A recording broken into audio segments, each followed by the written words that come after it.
And joining us today in our Book Talk segment, great to welcome a man who has put together a book of questions. That's the name of the Book of Questions. We're joined today by Gregory Stock. He's a PhD. He's a best-selling author, an entrepreneur, and does a lot of things. And they joined us by telephone today. And Doctor, good to talk to you. How are you today? Well, I'm just great. Thank you very much. Good to have a chance Thanks for having me on your show. Yeah, good to have a chance to chat with you. I know when it first came out, am I right, 1987 when you first did a Book of Questions? Is that right? 25 years ago? Yeah, that was when it was first released, and it did very well. It sort of spawned this whole sort of genre of question books and everything, and sold, 2.5 million copies, something like that. It was really, it was very, very exciting, the whole process, because questions that are good, that they don't need the answers, they just lead to more questions and really give us a tool by which we can get into some pretty rich, juicy conversations with friends and family and people we'd like to get to know. Yeah, just kind of reading through the intro to the book, you talk about it, all the things that were happening at that time. Of course, Ronald Reagan was president, and Gorbachev, for the USSR, Berlin Wall was still around. No internet, really. I guess there might have been a little one, but not much. So a lot of different things at that time, and the questions at that time, were they much different, or did you add a lot to the new version? No, it changed them a lot and added a lot that relate to technology and sort of the social media and the progress in medicine and science and such. I mean, basically the context and the vocabulary is a little different, but the issues are all the same. It's about, love and aging and honesty and our values and betrayal and friendship. And, those are the things that you can sort of place into positions where you have to make trade-offs and sort of think about what you really care about and what's of value to you and what your goals are, and in ways that are not heavy necessarily. They're just really interesting. I mean, a good example of that is one of my favorite questions, which is if you were in a cafe and you look over and there a few tables away from you is someone, and you know that if you go over and introduce yourself, you don't feel anything at the moment, but if you sit down with that person, you're going to fall madly in love with them, more than you could ever imagine would really happen to you in your life. They're going to be totally in love with you, and it's going to be, a fairy tale. But in 6 months, they're going to get hit by a bus and killed. You know that's what's going to happen, and you know that if you go over, you'll forget all this knowledge, so it'll just be the experience and the devastation that follows with the death, or you can just walk away. So do you go over, or do you walk away? That's a good one. I would go over, but, boy. That's a tough one, yeah. And assuming that you're not involved with anybody at the time.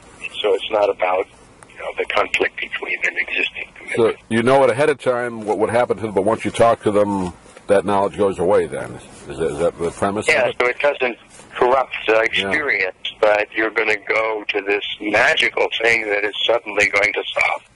And it would be, so about half the people say they would do it, and about half the people say they wouldn't never even think of doing that. Why would you want to put yourself through that pain? Yeah. And it's hard often to imagine the other side of it. And all the questions are kind of that way. It's really sort of a very revealing and very fun to explore. I mean, another is a trade-off on money. If you had a pet that you loved, would you, for $500,000, would you put the pet to sleep? Yeah, a lot of people would not even think about doing that. They say that they wouldn't, but is there and I believe it, about 80 or 90% of people say that they would not ever consider doing that for any amount. Yeah. Really? $1 million? For $1 billion? Yeah. I mean, at what point would you be willing to sacrifice an animal that you care about, considering all of the other possibilities and things you could do with that, even if it wasn't personal, if you were just going to save children or do something? There's a price point somewhere for some people. Yeah, there is there. I mean, it's hard to grapple with that. Another one about technology, you asked about questions that, are kind of things that would never have been the case many years ago. Right. Is we're so caught up with technology, and it's such a part of us, that if you had to give up one of the following three things, which would you give up? The first is motorized vehicles. You can't use any car or plane or train or bus, nothing with a motor. Second is that you can't use any telephone or computer or be on the internet, any of the electronics or telecommunications kind of tools. And the third is one of your own hands. Would you give up one of your own hands? If you had to pick one of those, which would it be? Yeah. So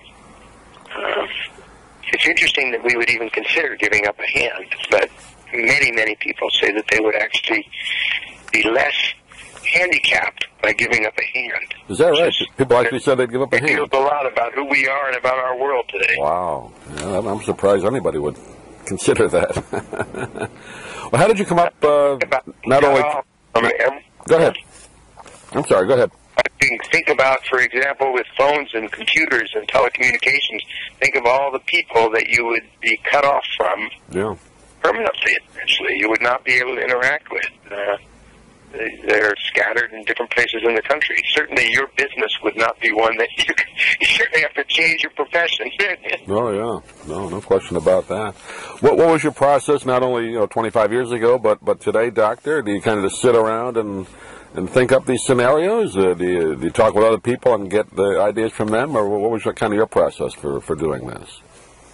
Well, it was more sort of I find that they come out of the interaction. So if you have conversations of the start that I'm talking about, they're very rich and they touch upon things. People share experiences. You will say, oh my goodness, if I had to deal with that, maybe it's somebody in their life. For example, one of the questions is if somebody close to you got cancer and was going to die in a matter of months, would you spend more time with them and try and sort of really be close to them for that period of time, or would you pull back from them?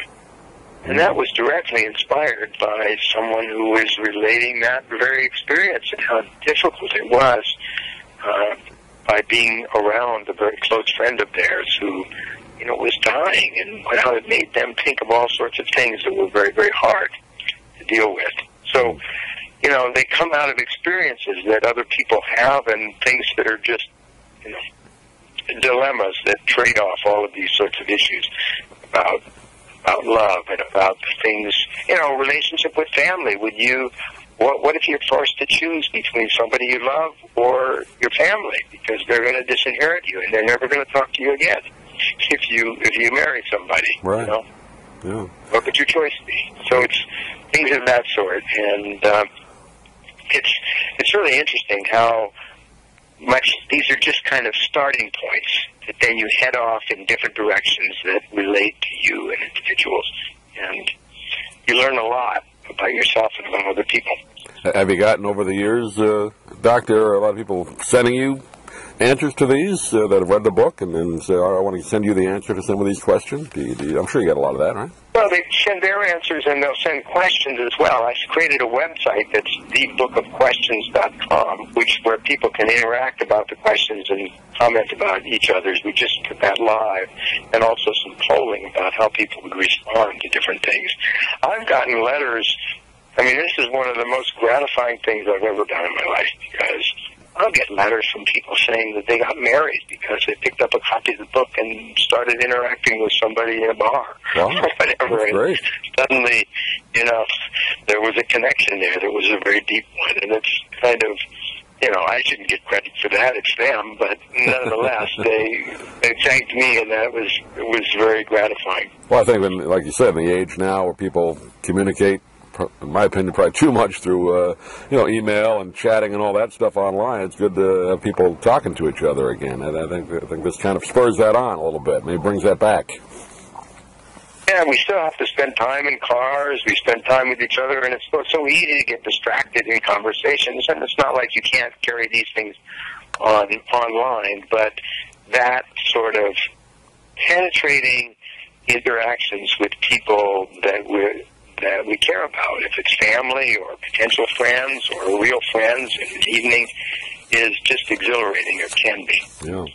Name of the book is The Book of Questions. We've been talking with Gregory Stock today. And, Doctor, give out the website again. People get a hold of the book. Yeah, well, you can get a hold of it just anywhere on Amazon or Barnes & Noble. It's Kindle, it's regular, or any bookstore. But the website itself is The Book of Questions, thebookofquestions.com, and you have to put in the "the."